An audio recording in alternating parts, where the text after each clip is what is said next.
Hey guys, welcome back to my channel. So this is part 85 of Miss Chastity's story.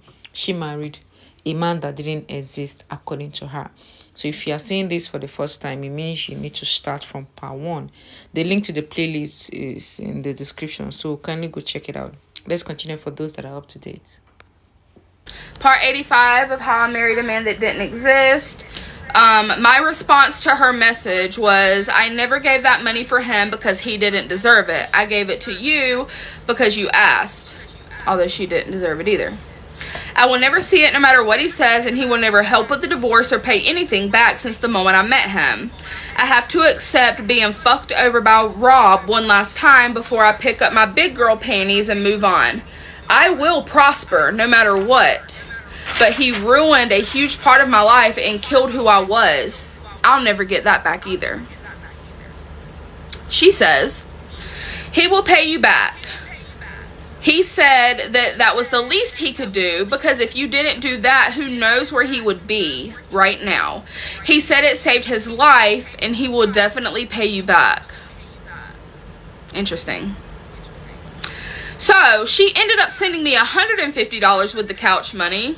After that, I never saw the other $150 to this day. March 3rd. Emily texted and said that she needed to talk to me about something. But she said it can wait until later. Ma'am? No, the fuck it cannot. I will throw up right now. I will levitate off of the floor if you don't tell me what the fuck you need to talk to me about. I know you girlies know when somebody says, we need to talk later. Yes, we most certainly fucking do. Bitch, tell me now. Why would you do that? She said it's about the divorce. I said, my divorce? Because she was going through a divorce as well. She said, yes. I said, what about it? She said, we'll talk about it tonight.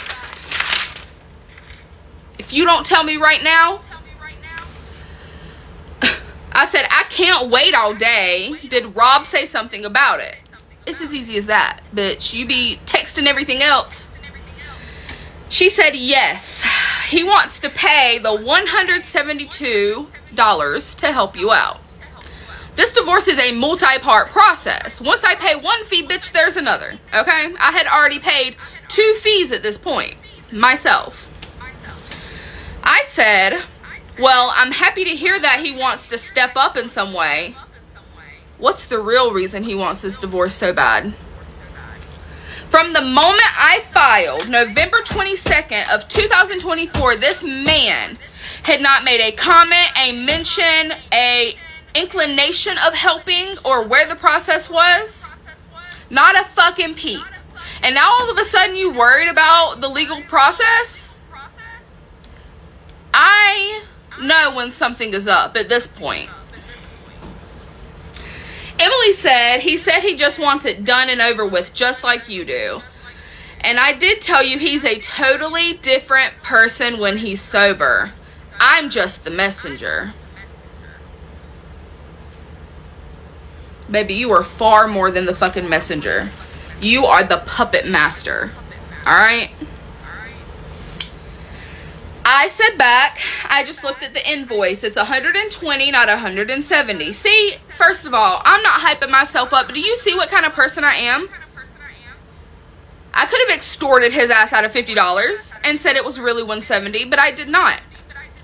That just goes to show you the grimy, nasty people I had been dealing with and how my heart got trampled over in that process. A lot of people would have said it's 170, knowing it's 120, and pocketed that extra. After that's paid, I'll find out how much the notary and court filing fee are. I'm not trying to be rude. You know better than anyone what I went through. So he is finally doing what he's supposed to and becoming absolved from all of his harm to others, but I'm left with the fucked mind and nightmares. He may be a different person, but so am I in so many sad ways. I'm full of rage, and I have been. That is the only emotion I feel during this period of time. Rage. She said, "It's okay, I understand. I'll let him know. I'm just glad he's willing to help." Be so fucking for real. I'm so glad he's willing to help. You let him sit around with his thumb up his ass. You watched him break me, abuse me, discard me, abandon me, along with his children, along with you. I'm just glad he's willing to help. I don't give a fuck. What does this do for me now? Where was this help at when it mattered? When I tell you, I remember emotions more than details. This is my 4th legal pad, besties. My 4th one, okay? I came with the Carfax. I do my research before I make every video. I don't remember all the details, so I gotta write them down, but you know what I do remember? How fucking pissed I felt. How enraged I felt. How betrayed I felt. How I felt like they made a fool out of me. How they said my name like I was a fucking joke.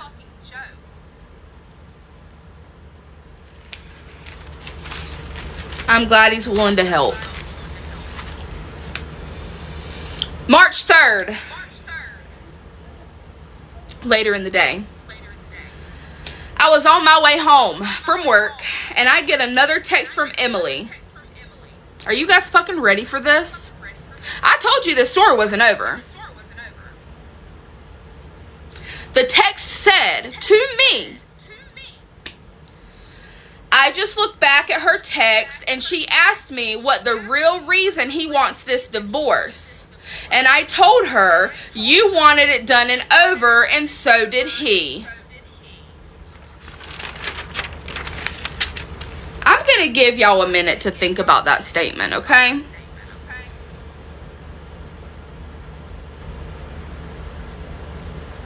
Now, who the fuck did you think that was for?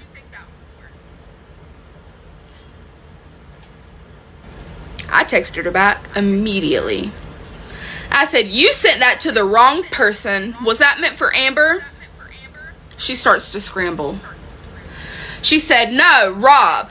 I don't talk to Amber. He said he's going to send me the money Friday. You can tell when somebody's lying. Now you're trying to change the subject. Fuck him and the pennies he has in his pocket.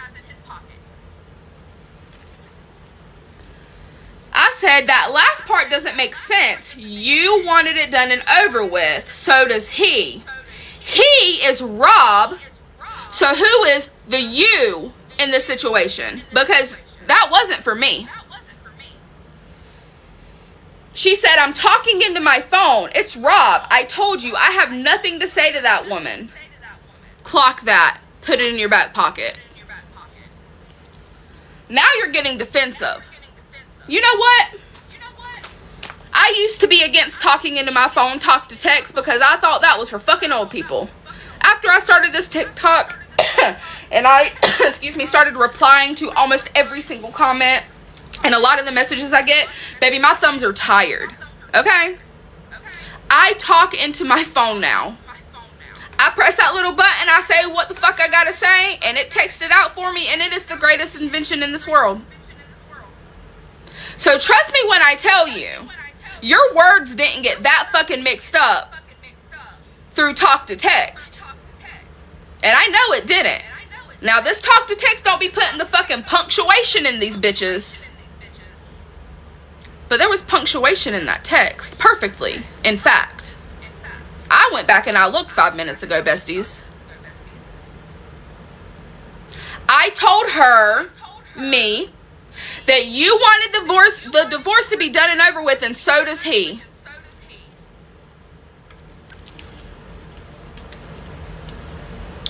You are a nasty woman. You are disgusting. You are a liar. And you are the tree in which the apple came from.